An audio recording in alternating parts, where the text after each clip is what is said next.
Hi, everyone. This is Asher here along with my co-host, Seth. Hey guys. This episode is part two of our interview with my uncle, Mitch Brunette. We hope you liked the first part because this part is even better. If you haven't listened to the first part of this two-part episode yet, please make sure to do so before listening to this episode.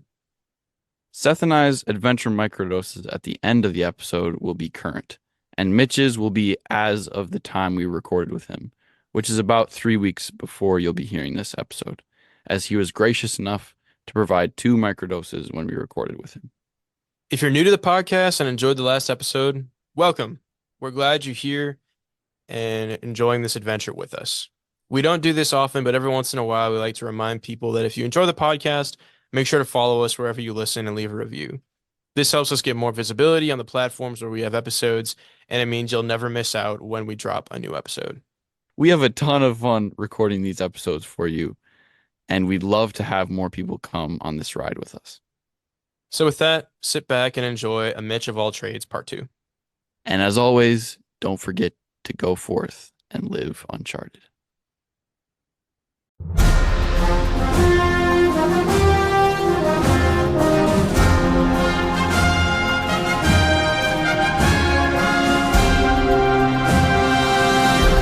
Hi, this is Seth Harper, And I'm Asher Callio. and this is the Living Uncharted podcast.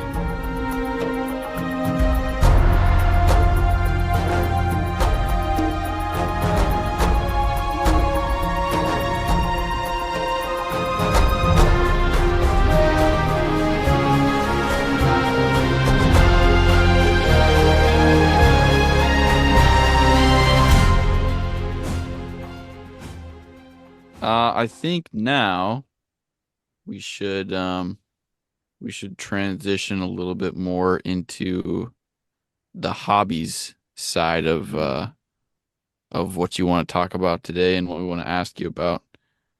Go for it. Um, I'm a perpetual hobby hopper. yeah, hobby hopper. I think I also could put myself in that category. We mentioned you getting in this grilling competition. I'm glad you So brought that up. It's called barbecue or smoking, not grilling, but I let it go in the grilling. intro. So Sure. All right. Well, I'm not Asher, you are so uncultured. Come I on. I don't know anything Period. about it. Period. I know some stuff. Yeah, tell us about how you got into that. Um well, and how you like progressed in it. yeah. So when Liz and I first got married, we lived in a townhouse and we needed a grill, and I found a grill on the side of the road for free. And said grill worked really well for a while, and then eventually it didn't work. I did some minor repairs to it, and then it didn't work again. And right around that time, I was up at a buddy's place, actually my former boss at Circuit City, oddly enough. I was way up north, where he lived at the time. Well, he still lives now. And I was there to hunt with them and help get the land ready for hunting and all that. And it turned out he worked for this company up there that built wood pellet smokers. So most people have heard of the Traeger brand. It's the most popular one that people have heard of. This was a small outfit made in northern Minnesota, and he was telling me about this grill and how it makes this incredible food. And I was like, dude, it's a grill. Like, don't try and explain Get to over me. yourself. I'm like, come on, man. It's a grill.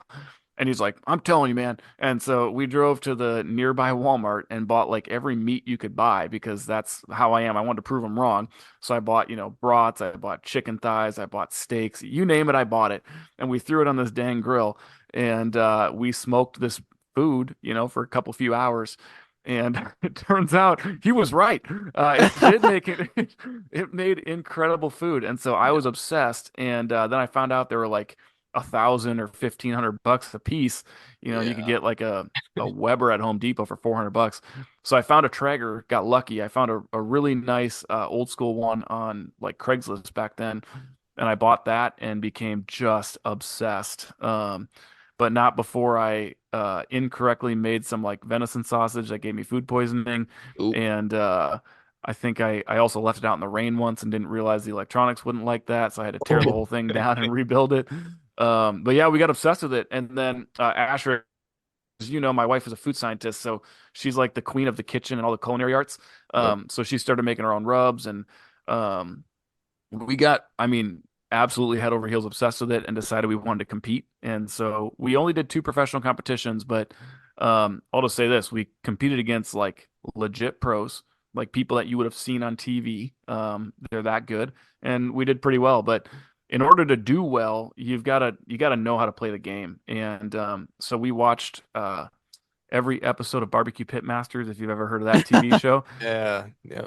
It's a sweet show, and we just took notes of like what does everybody do, you know, and overlapped all the notes. What everybody does this, so we would do that. And then there's things that, oh, this person does it this way, this person does it that way, and we played around with it until we found what was our craft. And then we said, okay, we're ready to go. And we showed up to our first barbecue contest, and there was like 90 teams, and we got set up next to a team that was willing to kind of help us because we were new. Mm. And they came over and they said, "Are you sure you guys are?" They said they're putting a new group next to us and that's never barbecued before. And we said, "Yeah, that's our first contest." And they're like, "You guys look pretty squared away."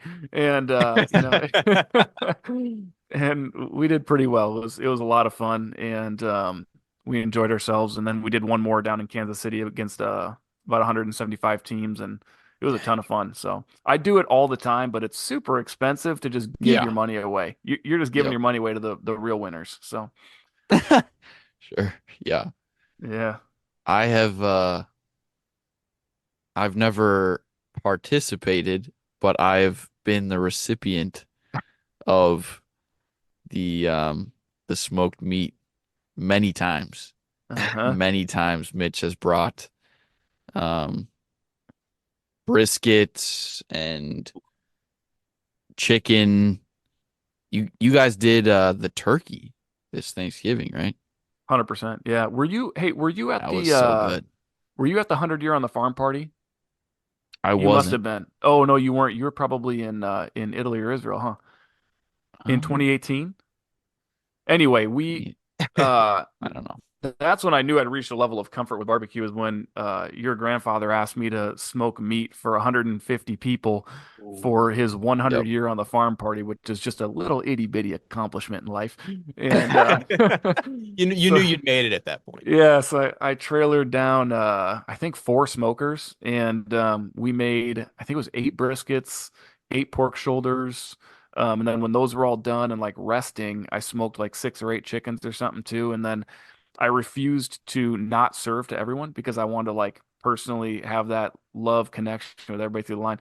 That's my favorite barbecue moment, honestly, is Mm, serving that line of people. But That's awesome. So even there, like I feel like we can bring that full circle again too, where like, you love your craft of barbecuing, but like it's so much more meaningful when you can actually like be the one serving it to people too. yeah. Yeah, it was fun, and you get to know people. You know, Asher's got a big extended family, and they get together a lot. That family is a yeah. gift of celebration that mine does not have. No offense to my family, but we don't get together like theirs does. And so over the years, I've gotten to know all these people, so I know who the barbecue nuts are. And I also want to serve the food so that I could give them the best parts of whatever I was serving because There you Yes, go. I sir. knew they'd understand. You know, I'd give them the look. I give them a look like, hey, that's the good stuff. But yeah. Nice. No, that's I really made this with you in mind. cool. Yeah. Asher, my cousin Eric, the one where we went to his wedding on New Year's Eve a few years ago. Yes, sir. Yep. He he is also a big smoker of meats. Oh, that's terrible. That's terrible. Um, You should warn him about the risk I of lung cancer. realized I should clarify that. Yeah. I know I'm pretty sure he's even made his own like brand and everything. Oh, Um, wow. I don't know a ton about it, but yeah, I feel like as a man, like there's just that little bit of desire to like want to be good at smoking meats, you know? Mhm. Like it's something inherent, maybe it's instinctual, you know, but because like I don't know, at this point, like, I can throw burgers and steaks on the grill and like, do like an adequate job, like um with maybe like basic seasonings, like salt and pepper or seasoned salt or, stuff like that. But no, that would be really cool to get into. more approachable today than it's ever been before. With pellet smokers and gravity-fed lump coal smokers, it is so much easier, you know. What did you just say to us? Yeah, I don't that phrase flew right Gravity-fed over my lump head. coal smokers. Yeah, Oh, it's a smoker. It's like you load this lump coal into a chamber and it slowly allows it to drop at the right rate to keep the that's fire going. I mean, anybody knows this stuff. I'm sure your audience is well aware, and you two are the ones wearing the dunce hats, not me. That's Dang probably it. true. That's Yeah. that's probably Ugh, true. Yeah. we're constantly just overshadowed in Realizing knowledge how realizing by how the little audience. about just life in general. But hey, that's part of the adventure, right? Yeah. Hey, yeah. I can say with full confidence that smoking any type of meat is definitely uncharted territory for me. So um, that's why we included it in the episode, There we obviously. go. Boom. That's right. Uh, Absolutely. and another kind of angle that I know we talked about you wanting to mention kind of in our talks before the episode. You said you've done a lot of travel, but you've kind of gotten even more specific with that. Tell us a little bit about that. Yeah, do you mean like how my travel types have changed a little bit? That and also with the travel hacking that you were talking about. Oh yeah, yeah. So we'll do two-part answer. So yeah, the first part, my travels have changed a lot. So, in my mid 20s, when Liz and I got married, all the way up until, I don't know, probably like 30, so like 7 years ago, just give us a beach, an ocean, a cocktail, and that's all Yeah. we needed. And it's funny because we were campers, so like we would go tent camping and do that whole thing. So it's not like we were just like divas. It was just that when we went on vacation, that's what we did. Yeah. And in the last several years, that's really changed. We've really come to enjoy, like, listen to you guys talk about being in the Smokies. I was there last October. It is so incredible. Woo! That's all we look Amen. for now is get me to a national park, get me Yeah. something I've never seen before, and I'm in love, right?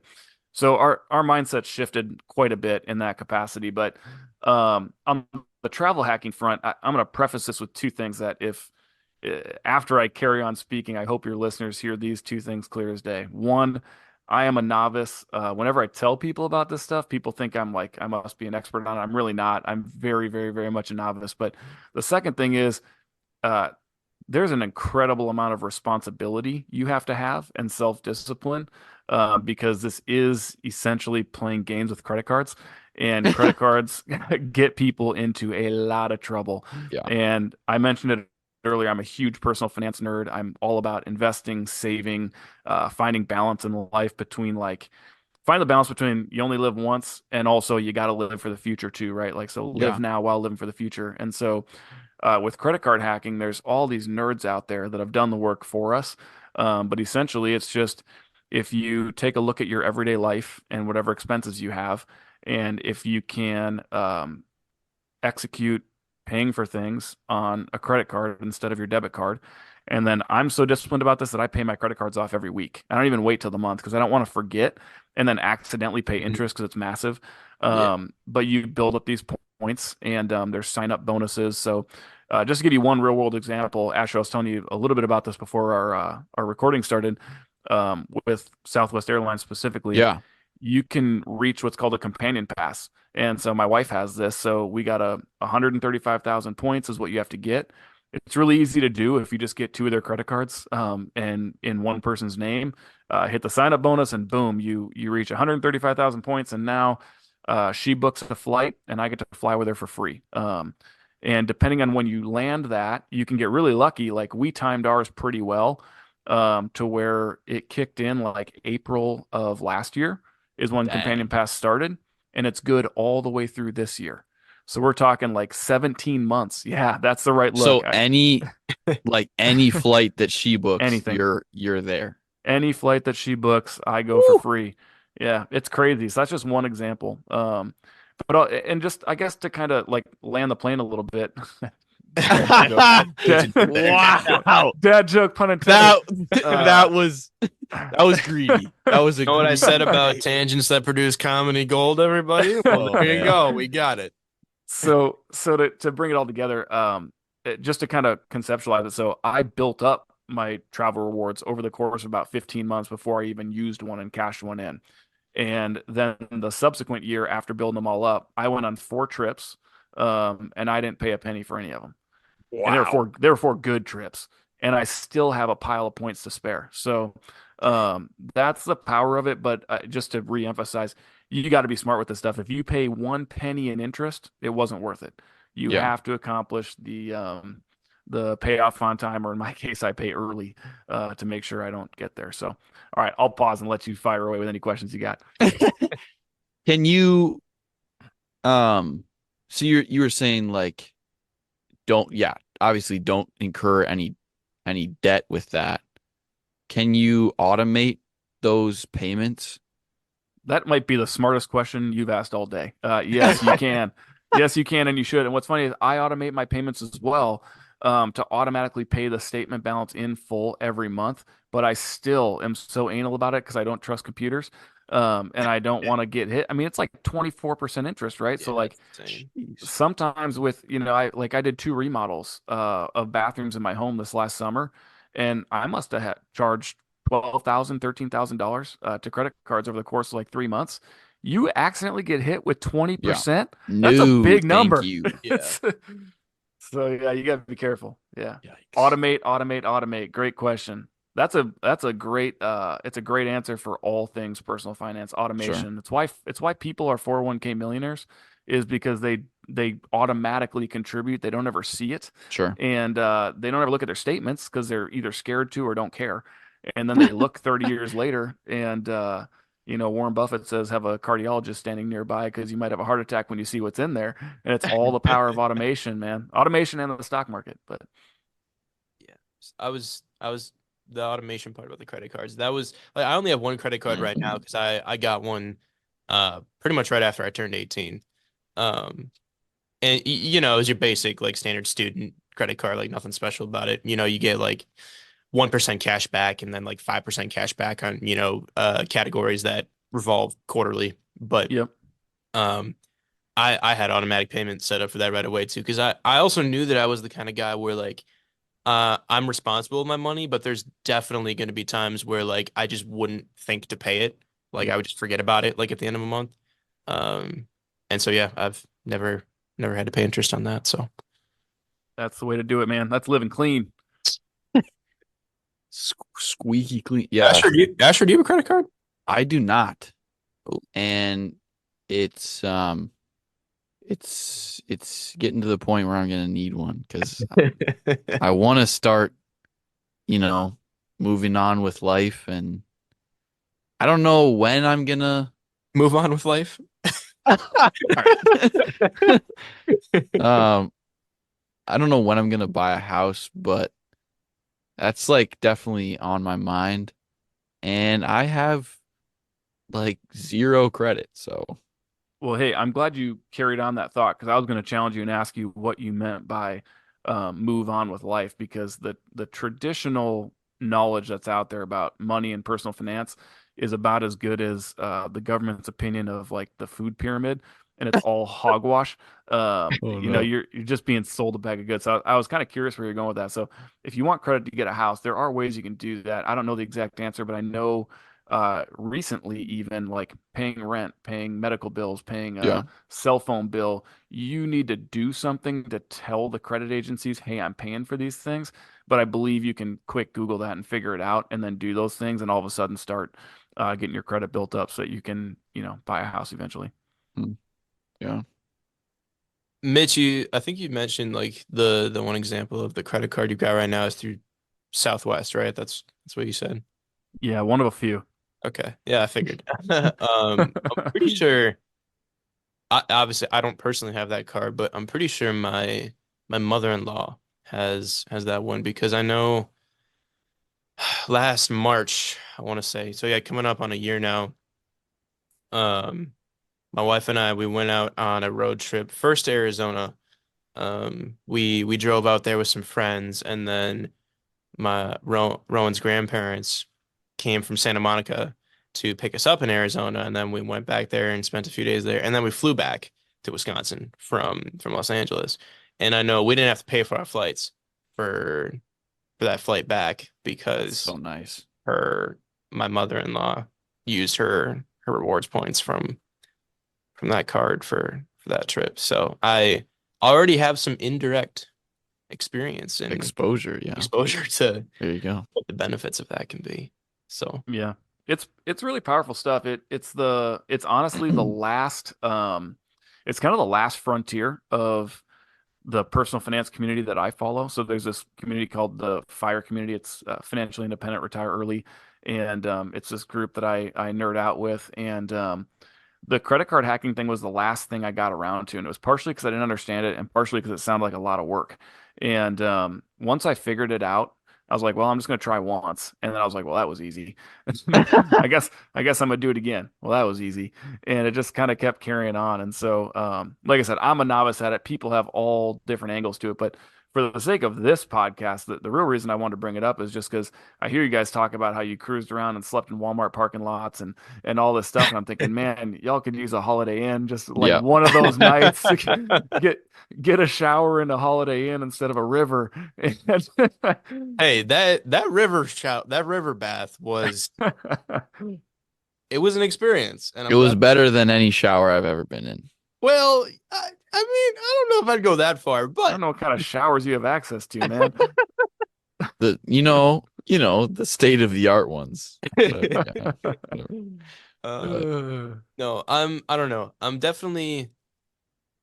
I'm glad that while Asher and I were both single, especially, that we were able to do that. And have that experience Yep, of now that we're both married, it's yeah. that's not what I meant.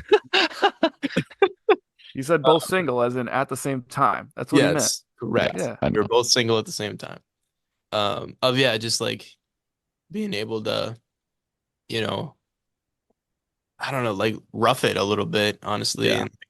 And I think I mentioned it at the end of the last episode, which again, if the audio problems were as bad as it sounds like they were, then you might not have heard it. But I think I mentioned that like by the time we were getting to like the end of that trip, I definitely was ready to be home and actually have like a real bed, a real shower, and stuff like that. But Okay, that makes it sound like the bed situation that we had in the back of your van wasn't real. it was non-conventional. There we go. I'll There I'll you go. put it that way. But yeah, That's one way to that's one way to say it. absolutely. Yeah. All right. Well, let's see here. What other questions do we have for you? Asher, while you're looking, I had another thought that came to mind. Yeah. Mitch, in general, do you have any? I'm assuming since you're a personal finance nerd that you've gotten a bit into the investing realm. Do you have 100%. any? Yeah. Do you have any recommendations, especially for people like Asher and I, who are still in early 20s, just starting to enter the workforce full time? What are some good early steps that we can take to start investing effectively but wisely at the same time? Yeah, those are great questions. Before I answer that, can you remind me, you're in school to be an accountant or a CPA or something? Yes, sir. Yep. Just finishing Yeah. up. Yeah, and who knows where you'll go with that career path, but there's quite a few of you in the space that I follow, right? And what you often end up hearing is a guy like you will find out too late. They're like in their mid 30s and they've looked at a million tax returns for, rich people and they go, I'm doing everything wrong. And it finally clicks for them. They go, I wish I would have learned 15 years ago. Yeah. And so here you are. You get that 15-year look in the rearview mirror. So I mean, starting young is so incredibly powerful. And the couple of tips that I tend to give people, and then I have books that I always recommend, and they're very approachable. They're not boring. But the easiest thing to do is if you look at the way you live your life right now, it's really hard as you increase your lifestyle and your quality of life. So buying nicer cars, the bigger home, the fancy $5,000 couch, whatever it is. Once you buy those things, it's really hard to go backwards. And so what I challenge young people to do is live like a college student for as long as you can tolerate. And that can be really challenging, especially with a wife. So Asher, you've got a little bit of an upper hand here. Bada bing. And it's not that I don't at all want to portray that like wives want to spend money. It's just you have two opinions. So like if your goal is to Yeah. be if your goal is to be hell bent on saving and investing, well, you got another person who gets an opinion in the relationship, right? And so you have Right. to decide what to do together. And so it just makes it harder. But in any case, what I typically tell people is the younger you start, the better. So live like a college student for as long as you can handle. And man, if I could go back in time, I'm telling you, like if I could bang my head against this wall next to me, for this mistake, like for the love of God, if you can buy a duplex and live in one side and rent out the other, live in it for 2 years, and then as soon as you hit 2 years Do and it one again. day, do it again. Just Yeah. make sure you wait 2 years and one day and then do it again. If you think about it, you guys are 22, 23 years old. If you could do that 3 times, that puts you to 25, 27, 29. You're not even 30 yet and you've got 3 duplexes. Now you can go move into a real house if you want, or into another duplex or a tri or whatever you want to do. And you've got 3 properties that are probably cash flowing, paying for themselves, building your wealth in massive ways, right? But you can the easy angle to it is when you live in the home, you get to put down a much smaller down payment than me as an investor, right? I have to put down 20 or 25%. You, as the individual buying the home, might only have to put down as little as 5%.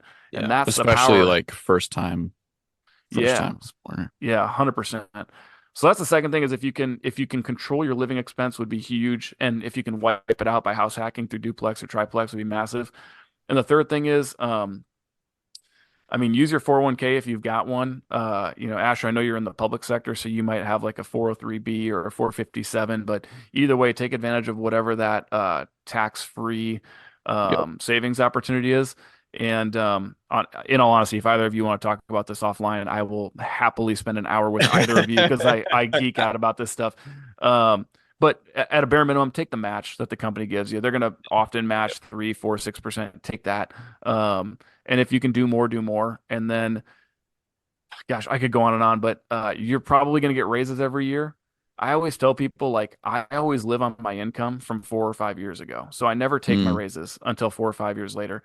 I just jack up my 401k so every dollar goes in there. Once my 401k is going to be maxed out, then I move on to the next thing, and that's where I go to real estate. But if you can learn to do that, you can really, really, really build wealth fast. And the last thing I'll say, if that sounds just too abstract, like grab a compounding calculator and play around with it once, and just be like, okay, I'm 23, Right. Yeah. I need this money at 65. I'm gonna put in $2,000 a year, and it's gonna grow at 8%. I'm telling you, if that doesn't get you excited, then you're probably I don't know how to help you. Hmm. Yeah, I've seen all those, like all the calculators, like somebody who started at 35 and is putting way more money in, Yeah, and then somebody who started at 20 and maybe isn't able to put as much in, but it's that they win. compound. Yeah. They win. It's the Yep. tortoise and the hare. It's crazy. Yeah. Hmm. Awesome. Good stuff.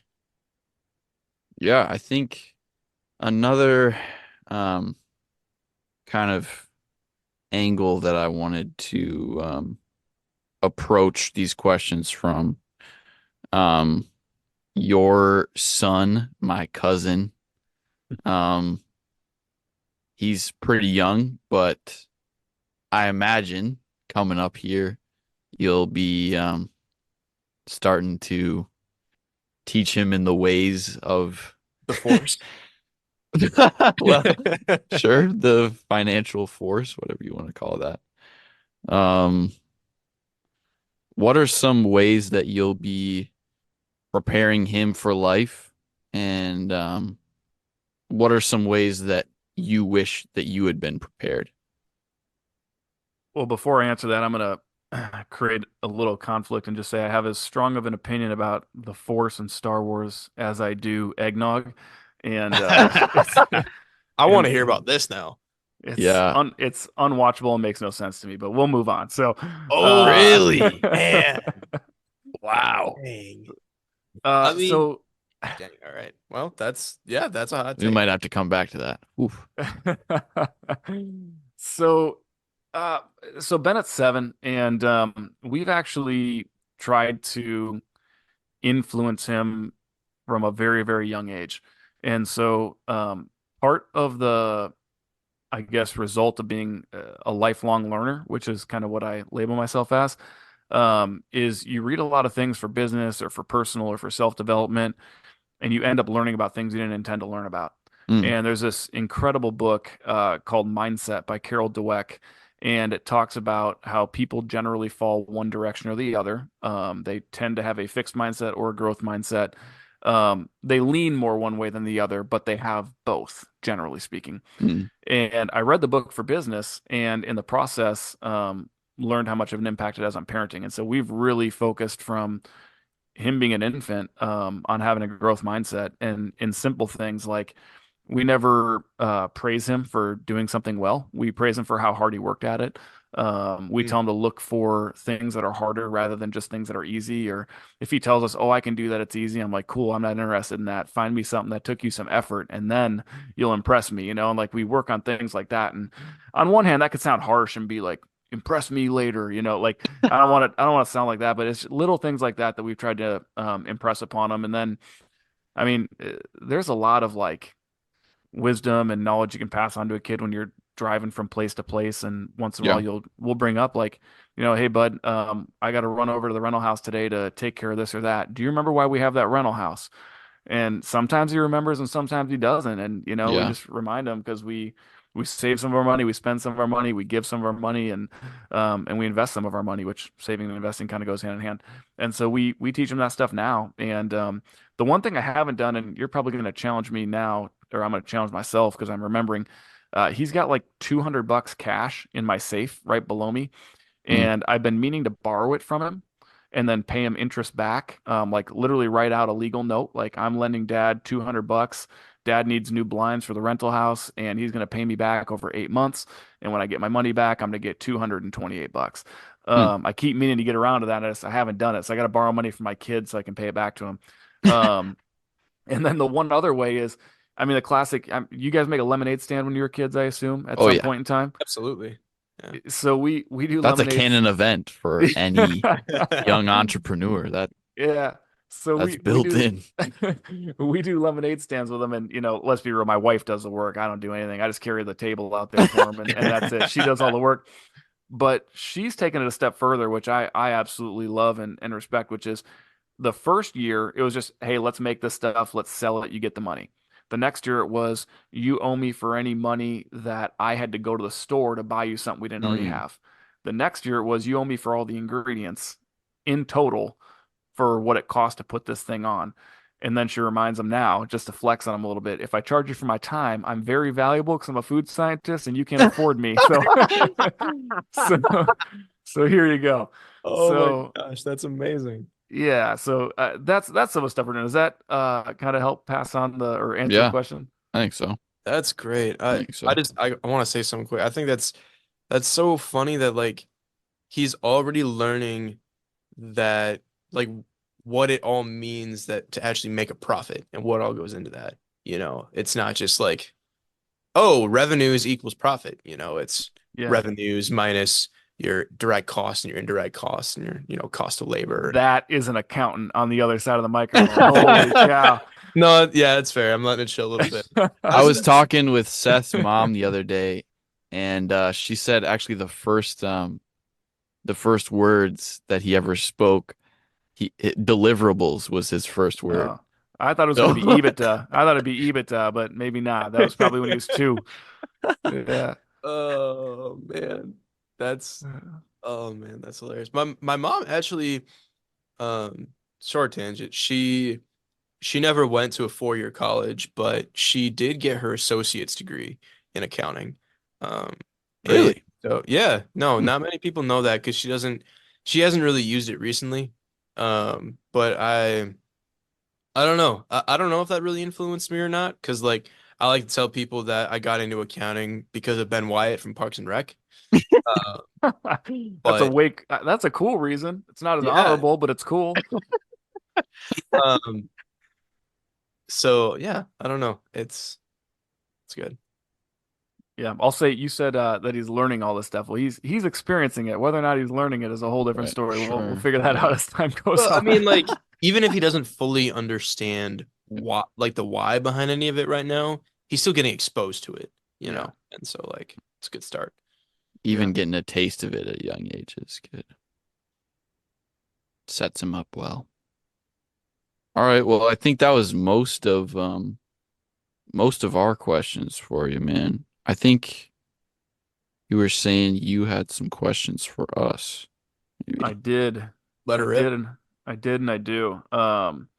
So before I ask you your questions, just kind of a closing thought or general remark. Like, one, when I heard you guys were doing this, I thought it was really cool. I like when people try things. I like creativity. I like people putting themselves out there. I mean, you're literally putting yourself out there for anybody to stumble across you and find you, which I think is cool. And then you're confident enough to post it to your social media pages and ask people to listen. So I love that. So as you continue to refine your craft, keep at it. Like it's cool. I'm excited for you. And like I told Asher once, I listened to you guys in my cold plunge. Not every time, but a lot of times you're my soundtrack to the cold plunge. So, Wait, but the Mitch, second, Mitch, hold on just a second. yeah, yeah, Uh, before you get to asking us questions, I did I did think of one that we do need to ask you first. I feel like this is Uh, a setup, but I'm ready. so no, I hope it's not a setup. Uh, Asher's is all good. I don't know if you were planning on asking this later, but like a question that like we want to ask all of our guests is like, what does it mean for you in a nutshell to live an adventurous life, and what does that look like? Oh man, yeah. So that's not far off from what I was actually about to kind of close my thoughts with. So it's Oh, perfect. perfect. It's perfect. So I was going to mention Nice.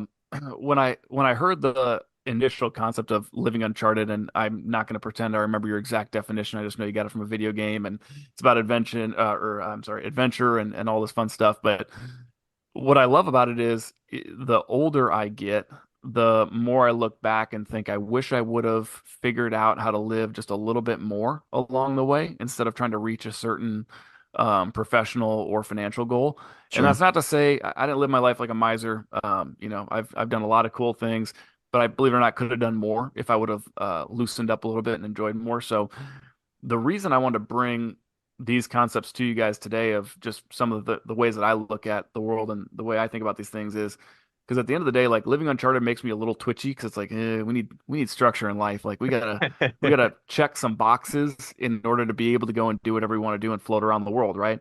Um, Let's live a little more charted. yeah, yeah, yeah. So it's live both, right? It's kind of like I said earlier to live now to be able to live later. So I just kind of want to close with that thought anyway, is to just make sure like I love like living when you're young and while you're able, and then figuring out how to continue to live. Like at some point, if you guys end up having kids, like to plan to continue to be adventurous and enjoy life. Yeah. Um, and we've done that. You know, I we've think you found and Liz ways have done a and made really it good work. job of that. Oh man, thanks so much. Thanks Taking so Bennett much. um with you, and I think Yeah. it's really sad. Like you have to kind of fight the like, oh, are you really gonna bring your kid along? Like, yes. Yeah. And we do both, right? Like we leave him home like this trip tomorrow. He's staying home and me and Liz are Yep. going to Clearwater. But we bring him on pretty much everything else we do. So, um, anyway, I mean to live uncharted, to live adventurous, like I I like to look at the world and just try and accomplish going to see and do things that most people don't get to do. And there's a really good book. This is my MO, by the way, is just drop other people's quotes and name other people's books. And then uh, there's this really awesome book called Die with Zero, and I've read it 3 times Mm, in 5 months. And it's a personal finance type book, but it's also geared towards telling people go live your freaking life. And it talks about every dollar you earn represents life energy, and how much life energy are you willing to trade for a dollar. And if you die with an extra dollar in the bank than you needed, then you wasted life energy that you could have been out doing something else. So mm. we Mm. built a list of places we want to go, things we'd like to do, and then we time bucketed them like in the next 3 years while Bennett's young. in the next 5-year window while he's approaching or in middle school, the 5-year window after that when he's in high school, the years when he's in college when we get to take off and go do whatever the heck we want, things like that. So that's kind of the way I think about it, is to be able to, have a good life set up in the traditional sense, but bake in and build in enough flexibility to go and Yeah. do some of the stuff that we've been able to do. So I hope that answers the question. I did Yeah, my best. absolutely. Die with zero. I like that concept of like, because people talk about like, oh, you can't take your money with you. Like, Truth. do do you just say that, or do you live your life like that? That's two very different things, I think. Yeah. Yeah, absolutely. Cool. Is it my turn? Do I get to turn the Go table? for it. Let her rip. All Get right, her this is done. awesome. This is awesome. So, I obviously listened to every episode, so I have to know, Seth, when you went to Chicago, I know you talk about once in a while partaking in spirits or beers or things of that nature.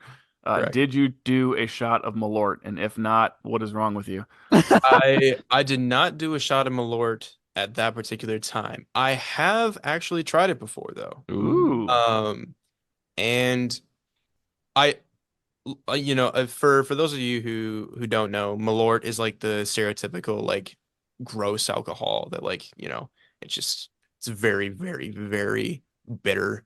The Um punishment alcohol, if I you will. I want tastes to like say potpourri. yeah, it's weird. I want to Yikes. say I tried it like a year and a half ago or so. Just had like a little bit of it. And like it wasn't enjoyable, but it didn't make me want to throw up as much as I expected it to. Like it wasn't quite as revolting as I thought. So is it my liquor of choice? Definitely not. But It's nobody's. yeah, right. Yeah, exactly. Yeah. Yeah. It's just a Yeah. rite of passage. All right, I had to ask that. Mm. So, on a far more serious note, for this actual podcast, I get it. Two guys sit around. We're like, hey, we're buddies. We now live hundreds of miles apart. We used to live next door to each other, basically. We should do a podcast, right? Like, ha ha ha, we should do a podcast. Who actually led the charge to get this thing started? Like, who took it by the reins and said, no, let's actually go? I would it's like an awkward like look at each other. Yeah, I exactly. would say it was Seth. We both really I would say Seth didn't have to do any convincing to get me on board with it. He brought the initial idea and he did a lot of the groundwork of like, okay, um let's get the Spotify account set up. Let's look into how that works. Let's let's like get this ball rolling. And at the time at the time we started it, I happened to have that mic from my dad. I think I mentioned that in some earlier episodes. So like initially there was zero cost to me except my time and just and like Seth brought it up, but I wanted it to be mine too. I didn't want to be like a guest on Seth's podcast. I wanted us to be partners. And so, kind of by like what the responsibilities that Seth took on, I kind of tried to fill in the gaps. And I think we're still figuring out what that balance looks like and Yeah, for sure. still trying to figure out how we individually approach this and also how we approach it together. I think, having a pretty solid friendship coming into it definitely helped our dynamic. Give it a year. We're just gonna hate each other. Um, but yeah, I would definitely say Seth. What would you? Yeah, I mean, I I would definitely agree that I was at least the one that like got the ball rolling. Um, but I was actually just talking about this with someone today that like they were saying how like it was someone who listens to the show and they were saying how like the show part of what makes the show really good is the fact that like we're both on it and Mm. um like it wouldn't be nearly as good if it was like just me hosting or just you hosting. I've You thought about that so many times Yep. of like the whole dynamic changes when it's just one person versus Exactly. like two people together. Yeah. Yeah, absolutely. So yeah, I mean I might have been the one who initiated it originally, but like um I couldn't do it without him. Not only, on recording the podcast themselves, but I also have no desire to run our Instagram page. So I'm really glad he does that. So yeah. That's awesome. Um, so going into it, I mean, you guys sat around and decided, hey, let's look into a Spotify account. But somewhere between there and when you got started, I'm sure some like internal like fears or monologues probably started driving at some point. Like, are we really going to do this? And maybe what are people going to think? So I'm just curious, before you ever hit record for the first time, were there some fears that you both experienced or independently experienced? And then is there, did that change after the first episode, second episode, or feel free to pour your heart out if you're still living it out now. Hmm. That's a really good question. I know for me it definitely helped that we recorded a trailer for it before we released the Mm, first episode. Sure. Um and I know not many people have listened to it and that's okay, but like it's just a brief like 40-second synopsis of what we wanted the podcast to be.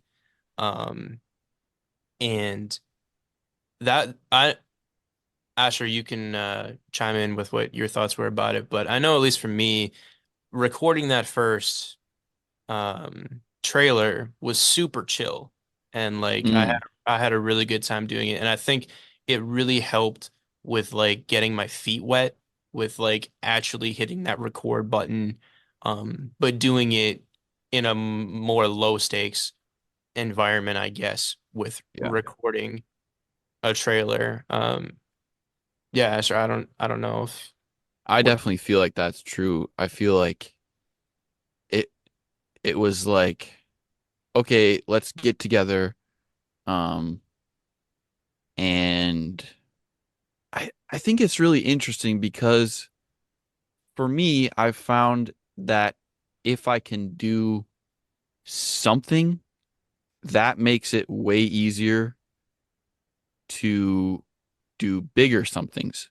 So, um, an example is when I was going to sign up for classes, um, for EMT, I I told myself that it wouldn't hurt at all if I went on to the Fox Valley Tech website and just applied to be a student. That didn't mean that I had to take classes. That didn't mean anything else. It was just applying. And that was a super easy step. For some reason in my brain, that like helped me. And then I was like, oh, I got accepted. Like I wouldn't have got accepted. It's like a tech college. But then it was like, oh, well, I've been accepted. Why wouldn't I like sign up for classes? And then if you're signed up for classes, why wouldn't you attend the classes? So it was very much that like snowball um effect, like this little thing um kind of paved the way for more success. And it was the exact same thing with the podcast. We were like talking about it and talking about it. And I think if we never would have recorded that trailer, things would have moved much slower. We had that trailer and it like got our feet wet for it. But then we had something on Spotify, Yeah. Mhm. Yes. and that like brought it into, okay, it's not a concept anymore. Someone can like look us up, and it was like, holy cow, like we can tell people to go look us up on Spotify and they'll see a trailer. And then you're also like, well, crap, now I actually got to do something about this. Right. But think of how stupid it would be to have a trailer on Spotify and then have nothing else. Yeah. Um, Yeah. so yeah, I don't know if that's how it was for you, Seth, but it's like that one thing um definitely paved the way. I think most of the episodes we've done, it's like the Zoom starts and I'm fine, and then Seth hits that record button and my heart beats a little faster, like, okay, um, like, am I mentally prepared for this? Do I remember what I'm gonna say? Do I know what I want to say? Am I gonna say it at the right times?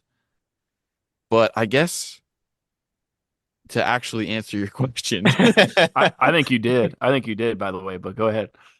um, there was that fear, and there still is, like, you know, we have some like these audio issues that we've been running into, and like, am I the best interviewer ever? No, but I think I just accepted that I didn't have to be, Mm. and nobody was expecting that. And now we're like 10 episodes in. I still don't know what I'm doing, but it's like a fun process um to be semi-consistent with it, and see where it takes us. Yeah, absolutely. I know that's been a little bit more of a longer answer. I just wanted to add one more thing in quick. Um, I know one thing that I struggle with a lot is trying not to focus too much on how many people are actually listening to it. Mm. I am a very analytics driven person. Um, that will be part of what my 1 year master's degree entails that I'll be starting next year. Just like business analytics. Um, and so one thing that I have to keep reminding myself is that, ultimately it doesn't matter how many people listen. The fact that I just get to sit here for, an hour to 2 hours every couple weeks and like have a conversation with someone who means so much to me in my life, and as long as we're both still having fun doing it, then like, that's what matters. So, Yeah. Yeah, I'll tell you, at Thanksgiving, when once again I'll remind you, Asher got my cold plunge and didn't bother to mention his microdose. At that Thanksgiving, he was asking for, hey, what do you think of the podcast? I know you've been listening to it. Do you have any feedback? Do you have any advice? And I said, I listen to 6 or 7 podcasts a week. I don't listen to music hardly. I listen to podcasts. That's what I do. And I said, but the one piece of advice I'm going to give you is be careful about what advice you take, because if you do this for you and you and Seth do it for you to be authentic to what you want to be, chances are there's other people that are out there like you that will identify with the way you operate, and it'll go and it'll flow. The minute you start trying to do it to make it pop on, Instagram better or on Reels better or whatever, you run a pretty strong risk of becoming inauthentic and then fake and then phony, and then who knows? You might become successful, but you might hate yourself while doing it. And Right. I don't know if that's any better. So I would argue it's much worse. Yeah. yeah, well, I think that's a good answer. It's really interesting to hear because at the end of the day, like, Ashley mentioned, as soon as he hits record, your heart starts to race a little bit. I've done public speaking in front of hundreds of people, for business. And it never bothers me because I know those people well. I know I'm speaking on a subject that I'm an authority on, Mm. and I know they want to hear from me because they need help in their business, and the message that I'm delivering will help them in their business. And so I'm very, very confident in it. But even when you guys hit record today, like my heart fluttered a little bit. I'm like, man, some random people out there in Wisconsin and wherever else are gonna be listening to this. They're gonna be salty that we make fun of Illinois along the way, and I might get email about it. And somewhere along the way, we just kind of settled in, and it's all good. It's probably after I made fun of you for the cold plunge situation, but Absolutely. Yeah, yeah, I that think it's cool. definitely I think helps. it's cool you guys jumped after it. So the only other question I had for you, and this might be an unfair question to ask you live, is just from the Uncharted status, right? You asked me the question, what's living Uncharted mean to you? And so is it like a combination of adventure, of flexibility, of spontaneity? Like what are those categories if you have them defined yet?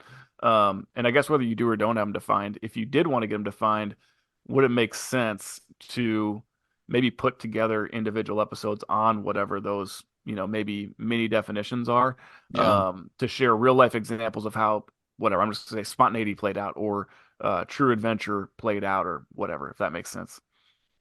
Yeah, 100%. And I think that that's kind of been in the cards where like, obviously with all the guests that we have on, we want to hear what their definition of adventure is. But eventually we'll probably have like the Seth episode, and then we'll have like the Yep. Ash episode, where it'll just be, us talking a little bit about like what it personally means for us, um, in our day-to-day lives and what our goals are. So yeah, no, don't worry. If you're waiting for that, you will get it eventually. It's in the works. It's coming. So, Yeah. yeah. Cool. Yeah. I think it's it was really cool um to hear my mom's definition of adventure, and I've got that written down, and so I'm starting to take like a note of every guest we have, um and what their definition is. So, you know, by the time we have 100 episodes in, we'll have so many um definitions and Different perspective. perspectives. Yeah. And yeah, just different walks of life. Um, like someone like Ryan, he's like a physicist, but he had such a beautiful definition of adventure. Yeah, I think it'll be really cool just to be continually surprised by what people come up with. And I think it's easy to like take someone at like what you see and what you think they're thinking about, and then you kind of like crack them open a little bit, and it's like that's what's on your mind. Wow, that's totally different than what I thought would be, and what I expected. Um, yeah, Well, that's good stuff. I like the answers to the questions. I can't wait until you take a note on whatever my definition of adventure was and then tell me what I said so I can remember yeah. what I I defined I'll have to. adventure as. I was gonna say I'll have to listen back and come up with it from there. But I think it was rambling nonsense, but hey. yeah, Awesome. Well, yeah. I think we're now probably set to get to the part of the episode that everyone is so eager to hear about. Uh, we got our adventure microdoses coming up yes, real sir. quick here, with obviously our special guest providing his as well. But Asher, you want to kick us off? I think we should have Mitch kick us off. All right, we're having Mitch kick us off. This is more it's for the future, but it's in the category of spontaneity. So I was about to hop into my cold plunge. I hit play on my favorite podcast that I listen to. And you know how like when your podcast doesn't start the way it's supposed to start, it always starts the same, but today it didn't. I was like, oh, Yeah. what's this about? And he goes on to announce that there's this event that they're putting together in Vegas. There's only 80 people allowed. They're selling tickets. Go to the show notes. And I literally was standing there ready to get my cold plunge. And I grabbed my phone. I walked upstairs and I said, "Hey, wife, are we doing anything on this weekend?" She says, "No." And I said, "I'm going to Vegas. You want to go with me?" And she says, "Why?" And I said, "Oh, it's this personal finance meetup. You can do whatever you want during the day, but we'll hang out at night." And she's like, nope, go by yourself. And I was like, deal. And I walked back down to my cold plunge and I bought these tickets. I didn't even read the agenda. I still don't know what the agenda is. I don't really care. I just want to go meet 80 personal finance nerds in Vegas. So um, on a whim, bought some tickets to Vegas. I still got to get a hotel and flights, but something tells me my travel awards will take care of me. So There you go. Dang, and it all comes back, it always comes back. man. All right, I'll go next. Uh, Sweet. so for me, super exciting microdose for you guys. Uh, Last week I got to do my wife and I's taxes. It was so much fun putting in the numbers. Bro. Psych! You guys Uh, actually thought that my microdose was going to be about doing taxes because I'm an accountant. Well, guess what? I'm not that dumb. All right. That's debatable. All right. Well, besides Asher's dumb opinion, we're gonna go with I'm not that dumb. And my actual microdose that I have for you guys is food related. Um, Oh, so a micro dose. of food. I don't know where you're going with that, but okay. You know exactly where I was going with that. So for Valentine's Day, I took Rowan to this really fancy Italian restaurant in Madison that I found on the interweb. Um, Wow. I know. And it's called Naples 15, and it's just outside of the Capitol Square. If you're from Madison, you know what that is. If you're not, it's pretty much just like the surrounding area right next to the Capitol. Um, and it was one of the best restaurant experiences I've ever had because this was like almost, it's like as authentic Italian as you can get. Like for the people of you who are listening in the crowd who think that Olive Garden is authentic Italian, this place would blow your brains. All right. They, the owner was born in Italy and he immigrated to the States and he founded the restaurant with all of his own homemade recipes. And that's the menu. Like, Wow. period. Yeah, it's insane. I gotta try Um, this place now. it's expensive. Like it's the kind of thing, it's definitely a special occasion type deal. Um, but it was so much fun. Each individual table had its own candle. So, you had that nice little romantic vibe. The ambiance. That's right. And the cheapest bottle of wine on the menu was $80. So Ooh. yeah, that's a good indicator of Did you of bring a couple of glasses in Rowan's purse? we should have. But no, I think the best part but the food was really good. I had this dish where it was like rigatoni pasta with a cream sauce and chicken, but it also had pears in it, which Mm. I definitely, that wouldn't have been the first thing that come to mind when I think of good Italian food, but it actually complemented the dish very well, and I'm glad I tried it. Um, but the best part was that the owner, he's in the back actually helping to cook the food, but he also comes out and mingles with all the people that are like coming to the restaurant and he'll like chat him up. And he's so excited, like so pumped to like share his story and like make sure that we were all doing okay and make sure that we like the food. Um, The he, best kind of owner. oh yeah, he was great. And to top it off, he had free glasses of champagne sent out for us, um, which was awesome. I'm not a big champagne Yo. guy. I don't love champagne, just not usually my go-to alcohol. But this was some top-notch champagne and it was delish. Yeah, we know your go-to alcohol is Malort. But yeah, that was a great experience. Highly recommend it. Again, the name of the restaurant is Naples 15. If you're looking for a nice Italian place in the Madison area, check it out. So And maybe we'll get sponsored by them at some point. that would be hype. Dude, Dude. we record a video of us eating a Italian food Yo. on the pod. Dude. But can you imagine the the business lunches we could have there. Put it on the Amex. Ooh, throw it on the card, Tony. That's right. Throw it on the card. It's a write-off. It's for the business. It's It's fine. It's for the business. Right. Absolutely. I got my wife yelling at me at home. It's for the business, honey. It's fine. That's right. It's all All right. What do you got, Asher? This one is really cool.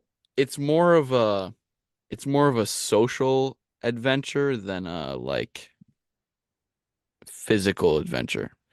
So I'll set the stage for you a little bit. I had just gotten off of 24, as all good stories start. That's right. And I had until noon um for my other class to start. So um I drove to Appleton, and there's this coffee shop there. Gosh, what's it called? I'll think of it as I'm talking The about owner it. of that coffee shop is very disappointed in you right now. They're pissed. But I get there, and I didn't bring my school stuff in because I was like, I'm not gonna. I was gonna read, but then I was like, I don't really want to read. And then I was like, you know what? I haven't done any like art in so long. And I had this one sketch in my notebook. I got a notebook from somebody that's like really good sketch paper. Um, it's called Lawless, the coffee shop in There we go. Appleton. They have one in Neenah too. So if you're looking for some good coffee vibes, definitely hit it up. They have cool stickers too. Turns out this podcast is no longer an adventure podcast. It's just Asher and I giving you all food. It's just an ad. It's a massive ad. We have sold out big time. And the worst You part is wouldn't we're not believe, getting paid a dime for it. dude. Yeah, we're not seeing anything from it. Yeah. Anyway, I just had to take a moment of silence for how much money we're not making on this podcast. Um, no, so I was sitting there.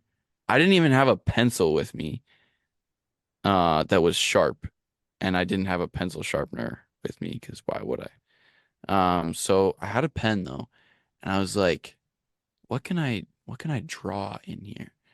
And there was this guy sitting across from me, and he had this really cool vibe. He was like eating some food, drinking his iced coffee. He had, if you guys know the artist Hozier, he had a very Hozier vibe to him. Like, um, he looked like he could have been Irish. He had like strawberry blonde hair. It was like long and curly, and like a nice beard. And he was just real, like he was really into this book he brought. And so I started sketching him. Um, That's not creepy at all.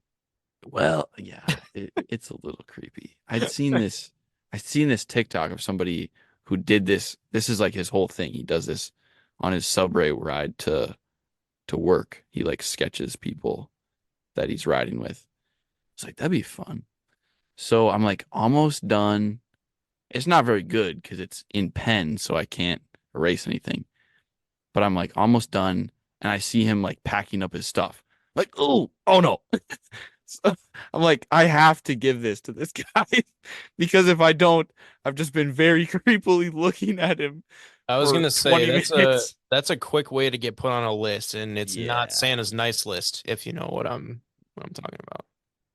And so I finished it, and I was like, hey man, I've got something for you. And then I showed him, and you could tell he was like, what am I supposed to think of this kid? And I was like, do you want it? He was like, yeah, that's really cool, man. So I like tore the piece out and gave it to him. I should have gotten a picture beforehand because I was pretty proud of it, how it turned out. But yeah, I and he like left, and the coffee shop has big glass windows out front. So as he was leaving, I could see him like looking down at it and inspecting my work.